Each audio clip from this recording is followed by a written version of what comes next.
Links to the previous videos are in the description down below if you did happen to miss them, and if you do end up enjoying this video, make sure to hit that like button and subscribe for more content.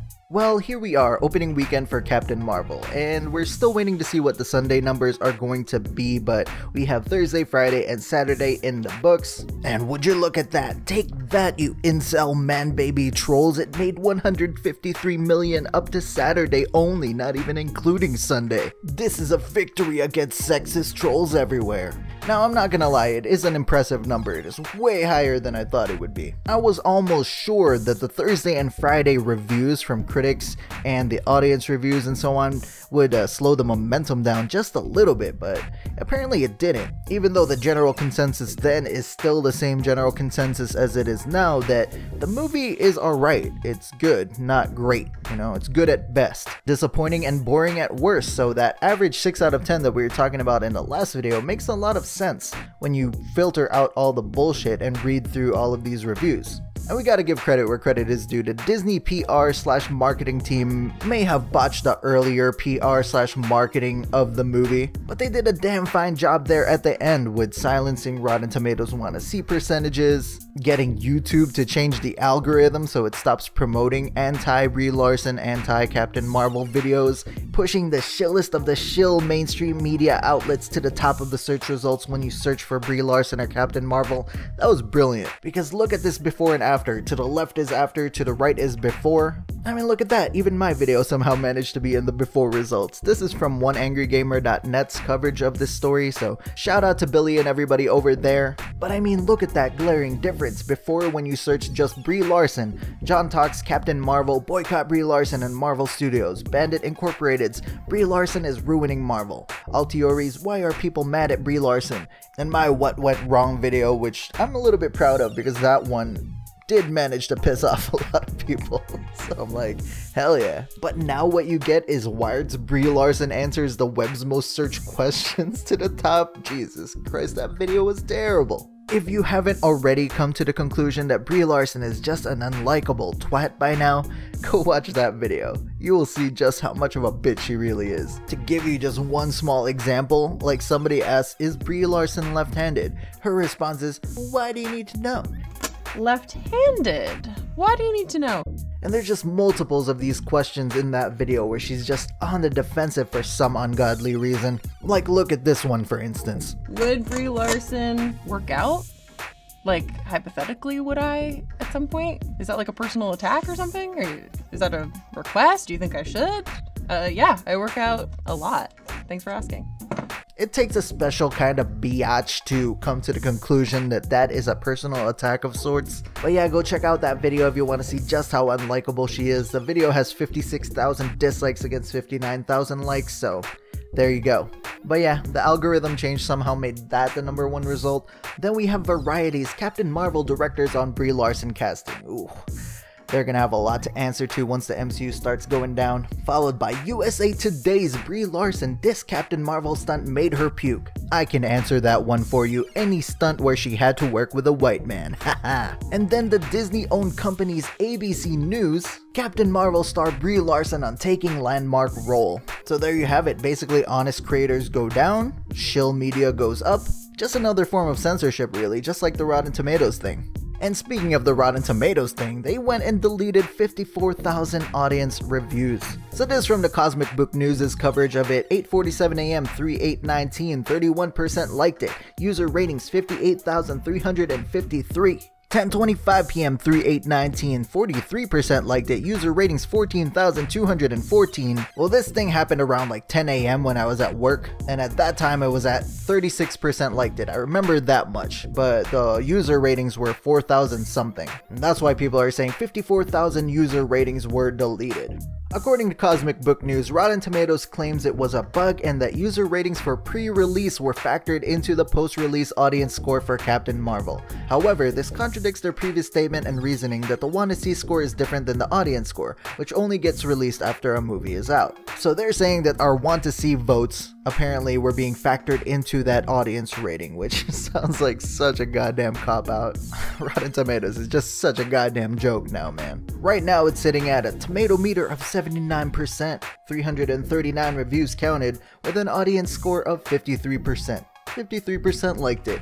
38,358 ratings. Metacritic has dropped to a 64 out of 100, and the user reviews on Metacritic are at a 3.3. Anyway, back to my point about the PR and marketing teams, because that's ultimately what I'm trying to get at. So all of the things that we talked about, as well as just the media entities around the goddamn planet, talking about, oh, it's just trolls. When they say that the movie's going to suck, it's just trolls. All the people that are hating on Brie Larson, those are sexist, misogynistic trolls. If ever you hear anything negative people have to say about this movie, that's just because they don't want to see a female-led superhero movie. Any negative criticism can be just associated with, oh, they don't want to see a strong female character. It's just sad, really, because there used to be a thing called journalistic integrity. Now we just have these media entities spinning the story however which way they want, while the honest outlets are becoming fewer and further between. And the sad thing is that the casual person on the planet does not know that these media entities are no longer about journalistic integrity, but just about shilling and spinning the story however way Disney wants them to in this case. So they'll pick up a newspaper if people still do that, or go to LosAngelesTimes.com and be like, what? These people are attacking this movie because they're sexist? Well, we need to make sure this movie succeeds. Let's get all of our girlfriends to go watch this. Now, before all of these things, I was saying that my estimate was like 85 for the weekend. But the past few days when talking to my coworkers before any of the numbers were out, my estimate was going up just because of all of these things. Now, my estimate was still much lower than what it ended up doing. Well, it's going to end up doing. Because I told them it will probably go over 100, 130 max. So even then, I was still wrong because here we are, 153. Maybe that difference can be found in the fact that they have nothing really competing against them at the box office. A lot of people wanted to do the Alita challenge, but they actually removed Alita Battle Angel from a lot of theaters just as Captain Marvel came out. But one of my coworkers even mentioned, and he does not follow the MCU or any of these things, he was just like, man, if that movie doesn't do well when there's like literally nothing around it, that would be embarrassing. Again, I'm not trying to say that it's not an impressive number. 153 so far is very impressive.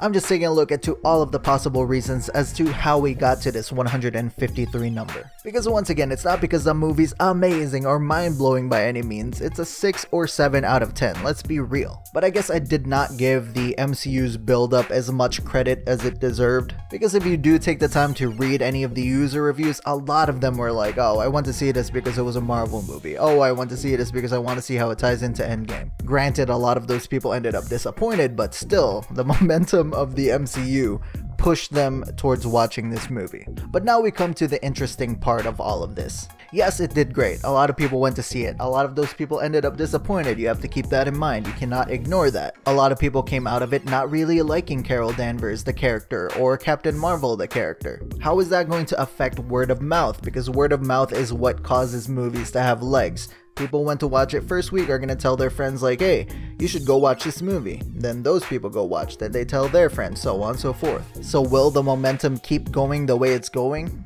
Maybe, maybe not, we'll see. Because the other side of the equation is the whole rumor going around that the Avengers cast themselves, or members of the Avengers, are unhappy with Brie Larson and Captain Marvel being the face of the MCU moving forward. And it's not really difficult to put two and two together, you know what I mean? These, like, Scarlett Johansson and Elizabeth Olsen have been around for the long haul, especially Scarlett. I mean, how long has it been since they said they were going to do a Black Widow movie? It's been a really long time, and somehow that took the backseat to Captain Marvel. Then there's also the factor that this is undermining all of the build-up, basically. I mean, the build-up of the Avengers for 10 years all of a sudden is going to be overshadowed by this one character that had nothing to do with any of it. And that brings me back to that leak that happened a few weeks ago. I mean, whether it's true or not remains to be seen, but it's still a little bit interesting nonetheless. And I'm sure a few of you guys have seen other channels talk about this. I never covered it. I read it, but never covered it, but let's just go over it real quick just so you see what I'm talking about.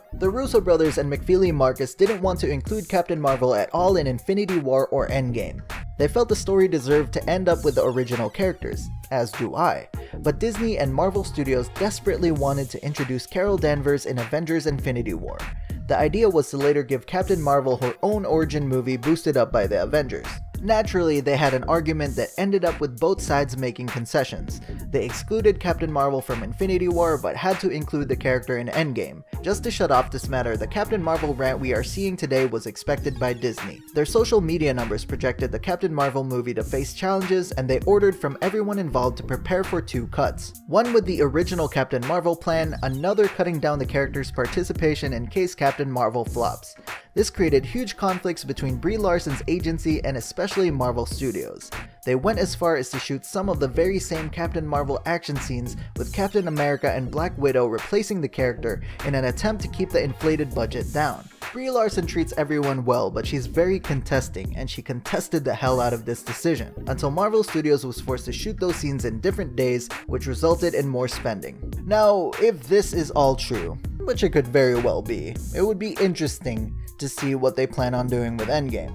Because I'm gonna come back to it, Captain Marvel is making a ton of money, but as we've talked about in previous videos, so did The Last Jedi. Last Jedi made a ton of money. But a movie does not have to lose money in order to be a disappointment. A movie does not have to lose money in order to create dissent in your fan base. So again, a lot of people are going out of their way to watch this movie because it's an MCU movie, similar to how they did with The Last Jedi because it was a Star Wars movie. A lot of these people are coming out of this movie disappointed. Whether it be disappointed in the character itself, the superhero itself, the storyline, whatever reason, they are coming out disappointed. That disappointment is tarnishing the Marvel name. So this is the interesting conundrum. Let's say this movie does have legs and it does end up making a ton of money, but in the process ends up killing a lot of goodwill between the fans and the Marvel name.